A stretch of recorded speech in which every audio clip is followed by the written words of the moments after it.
মাদক ব্যবসা চলবে না, চলবে না। মাদক সেবী চলবে না, চলবে না।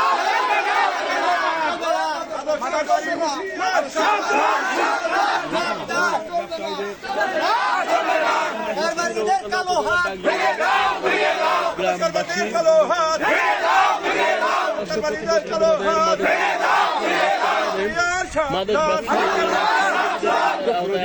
গ্রামবাসী মাদক ব্যবসা চলবে না, চলবে না।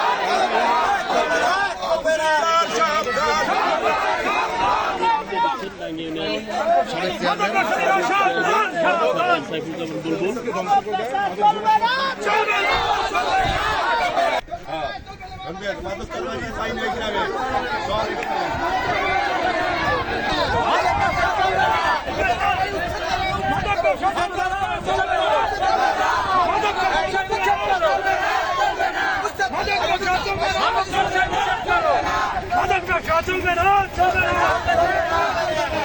মাদক ব্যবসা চলবে না, চলবে না।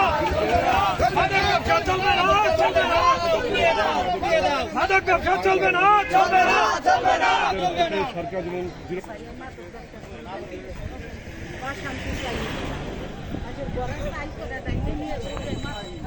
চলবে না, চলবে না।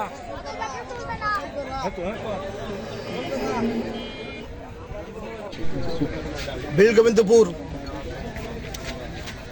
কলমাট কেশবপুর রাস্তায়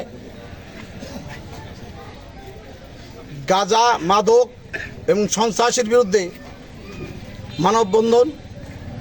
এই মানববন্ধনের উদ্দেশ্য এতটুকু, ডাঙ্গি ইউনিয়নের মধ্যে বীরগোবিন্দপুর, কৃষ্ণনগর এবং মশাউজান এই তিনটি গ্রাম আপামর শান্তিপ্রিয় জনগণের বাস।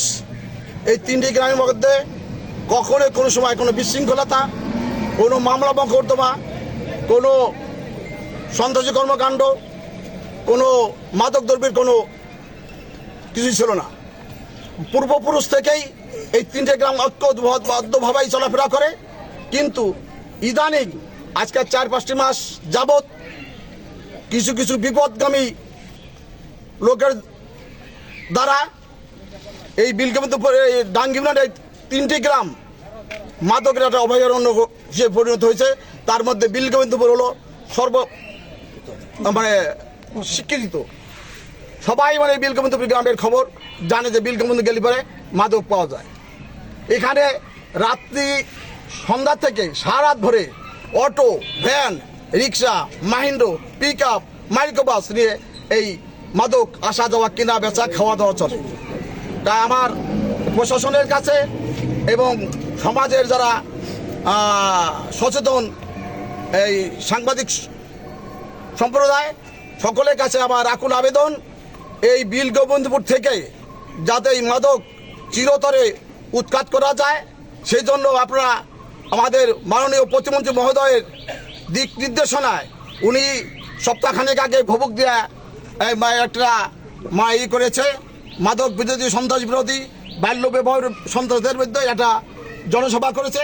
সেখানে উনি বলছে আজকে আমি ডাঙ্গি ইউনিয়নের এই উদাহরণ দিয়ে নগরকান্দা এবং সাতাবাসীকে জানাতে চাই যে দ্বিতীয়বার আর কোনো মাদক আইন শৃঙ্খলা মাদক বিরোধী কোনো হবে না। এটা আপনাদের সাধারণ জনগণ, পাশাপাশি প্রশাসনের কাছে আমাদের অনুরোধ। আমি মাদক কারা বিক্রি করে সেই হিসাবেই আমি বলতেছি যে আমি আজকে আপনাদের কাছে আমি বাধ্য হয়ে এই আমাদের লোক কালকে আমার এলাকার পরশুদিন আমার এলাকার যারা শান্তিপ্রিয় জনগণ, তারা এলাকায় আমার অজান্তেই তারা বসে এক জায়গায় সমাবেত হয়ে বলছে যে আমার বীরগোবিন্দপুর, কৃষ্ণনগর কোনো ক্রমেই মাদক বিক্রি করতে দেব না, না, না, এবং খাইতেও দেবো না। এই কথাটাই সারা এলাকার লোকের কাছে এই দুই গ্রামবাসী যাদের বাড়ির পরিবারের কাছে রাখছে। কিন্তু গতকালকে কতিপয় যারা এই মাদক ব্যবসার সাথে জড়িত এবং খাওয়ার সাথে জড়িত, তারা বলছে যে আমাদের টাকায় আমরা খাবো, আমাদের টাকায় আমরা ব্যবসা বাণিজ্য করবো, আমরা কারো কথা শুনবো না। এই নিয়ে বীরগোবিন্দপুরের উত্তরপাড়া ওই দুই মাদক ব্যবসায়ীর সাথে জড়িত হলো 100 জনে 1 জন। আর সাধারণ জনগণ, শান্তিপ্রিয় জনগণ যারা সমাজকে সুশৃঙ্খল পথে, উন্নতির পথে প্রতিস্থাপিত করে, তাদের হলো 99 জন। তাদের সাথে কালকে কথা কাটাকাটি ধাক্কাধাক্কি, এক পর্যায়ে আমি শুনতে পেরেছি মারামারি বন্ধ হয়েছে। আমি তো কারা এরা একটু বলবেন? হ্যাঁ, মাদক বিরোধী এখন লজ্জা শরম ফেলাই আমাদের বলতে হয়। এখানকার হলো প্রথম মাদক ব্যবসাতে ফারাদ সর্দার, সৌরভ সর্দার, জিসান সর্দার, জুয়েল সর্দার, লিখন সর্দার, আবুল মেম্বার, এই যে যাদের নাম বললেন সবই তো মনে হইতেছে যে সর্দার মানে একবারের এক গোষ্ঠীর লোক সব মাদক ব্যবসা করে এলাকা। এখন মনে করেন এখন যেটা বলছে যে না না না, এটা আপনি যেটা বলছেন আপনার প্রশ্নের উত্তর হলো কি, যে ঘটনা কি সমাজে এই গ্রামটা এই সর্দারদের নেতৃত্বে সাধারণত চলে, যে কারণে তার একটু পাওয়ার আছে, যে পাওয়ারের বলে সেই কাজগুলো করে। একটা গোষ্ঠী না থাকলে পরে পাওয়ার না থাকলে তো এগুলো করতে পারে না। তা আমরা এটাকে তাদেরকে ছোট আমরাও তাদের বাপ চাচার মাধ্যমে তাদের আন্তরিকতার মাধ্যমে তাদেরকে বহুত বুঝাইছি, কিন্তু তারা তার সেই বোঝা আসে না।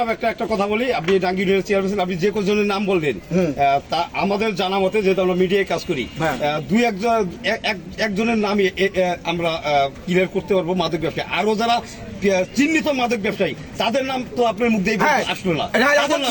আমি বলছি দাঁড়া, সেটা আমি বলতেছি আপনার শেষটা। আর একটা আছে যেটা নাকি আপনার ওর নাম হলো কি সেলিম, সারা এটা থাকে গাজা সিলেব নামে পরিচিত।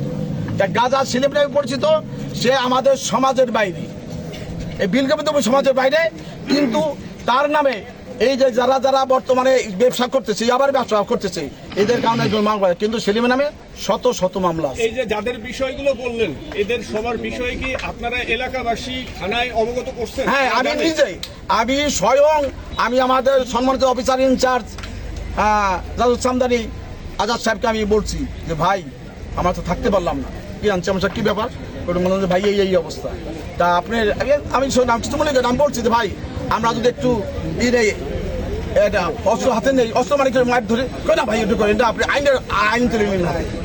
তাদের ভূমিকা কি? তারা কোনো আসামি ধরছে এখন? তারা এই আমি যাদেরকে বললাম এদেরকে সাথে এখন কি বলবো, এদের সেই সাথে প্রশাসনের কোনো কি এটা সম্পর্ক আছে কি নাই, এরা দেখে তাদের সাথে চলাফেরা করে, উঠে বসে যায় আসে। এটা প্রতীয়মান হয় যে থানার সাথে তাদের একটা সম্পর্ক আছে বলে তারা আসামি এই ধরনের মাদক ব্যবসায়ীদেরকে ধরছে না। হইতেও পারে, হইতেও পারে, হইতেও পারে। আর যেটা বললো যে আমার এক সাংবাদিক ভাই বলছে যে আমরা তো সম্মানিত করা, সে হলো গাঁজা বিক্রি করে। গাঁজা কিন্তু সাধারণ মানুষের 2-4-5 টাকার ব্যাপার, কিন্তু ইয়াবা খাইয়া মানুষের সমাজ নষ্ট করে দেয়।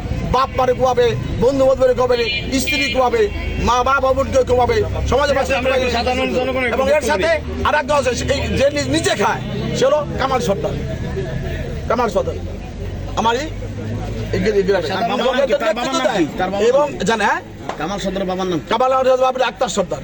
আর এদের নেতৃত্ব দানকারী হলো ওই মোহাম্মদুর ইসলাম সর্দার। এবং এর সাথে এর সাথেও ডাঙ্গিনের আরো যারা আছে, আরো যারা বলবোই আমি কিছু মনে করি না, আরো যারা বিএনপির নেতৃবৃন্দ আছে তারা এর সাথে জড়িত। একটা প্রশ্ন না করলে পারলাম না, যেহেতু আপনি মানববন্ধন দাঁড়াইছেন, মাদক ব্যবসায়ী ও সহযোগীদের বিচারের আওতায় আনার লক্ষ্যে ডাঙ্গি ইউনিয়নবাসীর ব্যানারে আজকে যে বিলগোবিন্দ গ্রামে আপনারা মানববন্ধন করতেছেন, আপনি একটা কথা বলছেন প্রশাসন চলতে পারে। আমরা আমাদের জানা মতে এই গ্রামে চিহ্নিত মাদক ব্যবসায়ী সেলিম, যে নামটা আপনারা উচ্চারণ করলেন, সেলিমের নামে প্রায় 14টি মামলা আছে। 14টি মামলা আছে। পুলিশ তাকে একাধিকবার হাজত খাচ্ছে, 7 দিন 10 দিন পর 1 মাস পরে ছুটি হয়ে চলেছে। প্রশাসন কিছু করে যদি তাদের সক্ষতা থাকে, প্রশাসনের কিছু করে না। এখানে প্রশাসনের কিছু করার থাকে না। তারাও বলে যে ভাই আমরা করবো কি, আমরা তো কোর্টে প্রেরণ করতে, কোর্ট যদি তাদেরকে 15 দিন পরে 1 মাস পরে জামিন দিতে আমরা করবো, এটা আমরা পুলিশ প্রশাসনের আমাদের দায়ী করবো না। আপনার পুলিশ দায়ী করবো না। আমি এই কথাটাই তারা আমাদেরকে যথেষ্ট সহযোগিতা করে এবং এই মাদককে উৎখাত করার জন্য আমরা তাদের কাছে যে সহযোগিতা চাই, তারা আমাদেরকে